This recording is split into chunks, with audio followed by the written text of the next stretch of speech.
ఈ రోజు మా అల్లుడు ఎగ్జామ్ రాయడానికి తొర్రూరు నుంచి మైబాద్ వచ్చిండు. రెసిడెన్షియల్ జూనియర్ ఎంట్రన్స్ ఎగ్జామ్ అన్నమాట. సిద్ధు ఇవాళ ఏం ఎగ్జామ్?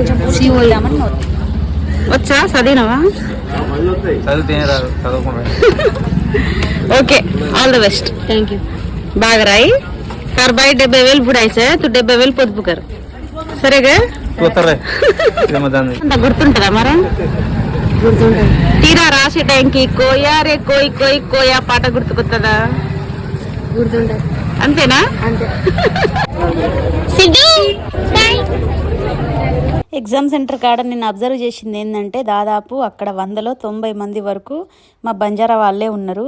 మా వాళ్ళు పారాయణ, శ్రీరాయర అలాంటి కాలేజీకి వెళ్ళకుండా మంచిగా గురుకులం అలాంటి వాటిలో ఫ్రీగా చదివి మంచిగా బాగుపడతారన్నమాట. సో అక్కడ ఎక్కువ మా వాళ్ళే ఉన్నారు. కాబట్టి దాదాపు ఇలా చదవడానికి ట్రై చేయండి. ఆ పారాయణ దాంట్లో లక్షలు పోసి బొందబెట్టి